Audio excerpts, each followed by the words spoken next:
ಇದು ಯಾವಾಗ್ಲೂ ಅದ್ರ ಜೋಡಿ ಜೊತೆನೆ ಇರ್ಬೇಕು ಕಣೆ, ಬೇರೆ ಮಾಡಿದ್ರೆ ತುಂಬಾ ದಿನ ಬದುಕೋದಿಲ್ಲ, ಸತ್ತೋಗ್ಬಿಡತ್ತೆ. ಹೃದಯ ಮನಸ್ಸು ಗಟ್ಟಿ ಇತ್ತು ಅಂದ್ರೆ ಯಾರನ್ ಬಿಟ್ಬೇಕಾದ್ರೂ ಬದುಕ್ಬೋದು. ಅಷ್ಟೇ ಯಾಕೆ, ಈಗ ನಿನ್ನನ್ ಬಿಟ್ಟು ನಾನ್ ಬದುಕ್ತಾ ಇಲ್ವಾ? ಇದು ಅಷ್ಟೇ, ಆಯಸ್ ಗಟ್ಟಿ ಇತ್ತು ಅಂದ್ರೆ ಉಳ್ಕೊಳತ್ತೆ, ಇಲ್ಲ ಅಂದ್ರೆ ಇಲ್ಲ. ತಗೋ. ಯಾಕೆ ಹಂಗ್ ನೋಡ್ತಿದ್ಯಾ? ಯಾರಾದ್ರೂ ಜೊತೆಲಿರ್ಬೇಕಾದ್ರೇನೆ ಒಂಟಿಯಾಗಿ ಬದುಕೋದನ್ನ ಅಭ್ಯಾಸ ಮಾಡ್ಕೋಬೇಕಂತೆ. ಆ ಅಭ್ಯಾಸ ನನಗಿದೆ. ಮೋಸ್ಟ್ಲಿ ನನ್ನ ನೋಡಿ ಇದನ್ನು ಕಲ್ತ್ಕೊಂಡಿರುತ್ತೆ. ತಗೊಂಡ್ ಹೋಗು.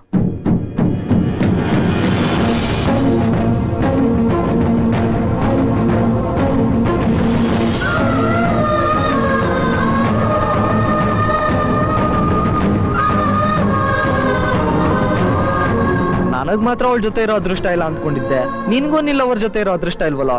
ಹೋಗ್ಲಿ ಬಿಡು, ಈ ಪ್ರಪಂಚದಲ್ಲಿ ನಂತರ ನಿಂತರ ಗ್ರೇಟ್ ಲವರ್ಸು ತುಂಬಾ ಜನ ಇದಾರೆ. ಬಾ ಬಾ ಬಾ, ಕಷ್ಟ ಸುಖ ಮಾತಾಡ್ಕೊಂಡು ಹೋಗೋಣ.